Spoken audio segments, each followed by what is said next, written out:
All right, y'all, Rick's Mountain Morning Show. Hey, we got the one and only Bishop Joseph Walker, senior pastor of Mount Zion Missionary Baptist Church, our presiding bishop of Full Gospel.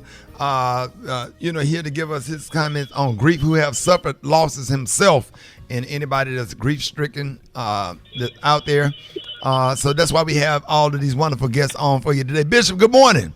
Good morning, Ricky. Good morning. How are you? Man, I'm blessed this morning. I know you got a good word this morning. Man, I am, man. Like so many, everybody else who watched the memorial service, man, I heard Jeff, and what a powerful word that was, man. I think what you're doing, Ricky, is incredible. And I love Kobe, man, and his life. It's impactful. And I think that what's important now for all of us is to understand, everybody's dealing with pain. And it doesn't matter what economic state you're in. It doesn't matter, what you've accomplished in life. Pain is an equal opportunity employer. And the fact is that there's some moments you realize that God gives us the grace to handle certain moments. Like for Vanessa to stand up there and to do what she did it with a grace that was superhuman. And the fact is that we cannot lose sight of the fact that even in our own pain, the power of community. Never let yourself, and I've been through this moment, that when you're hurting and you're dealing with something like that, never allow yourself to be in isolation. Because when you're in isolation,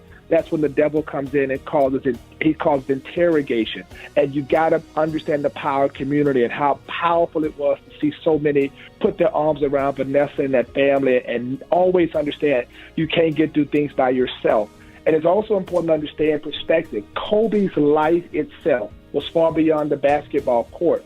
And it teaches us about what it really means to be a human being, to live a life of significance, to mean more than just, awards on the court, to mean more than just awards in Hollywood, but to understand that this was a real man who was a champion for his wife, for his children. And I think there's that moment in all of our lives where we really, really have to come to a place where we begin to say, God, thank you for the things that money cannot buy. There's that moment, man. You're not blessed until you can add up the things in your life that money cannot buy.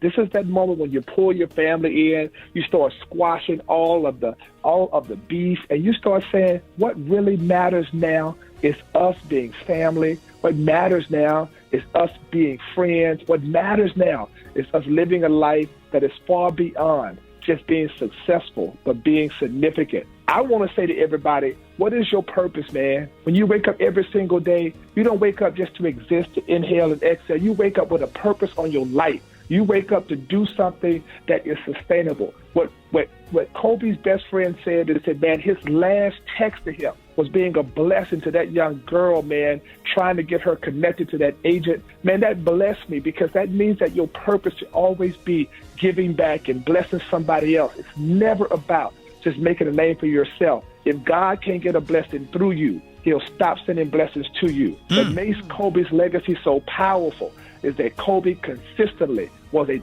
channel of blessings and not a reservoir of selfishness. That's what I hope everybody takes away. I hope you realize today, do something that blesses somebody's life. And hey, we ain't lost Kobe. We know where Kobe is, because when you lose something, you don't know where it is. We know Kobe is with the Lord. And every single day, ask yourself, if this is the last day God gave me, what will I leave on record that people can say I was more than successful, but that I was significant?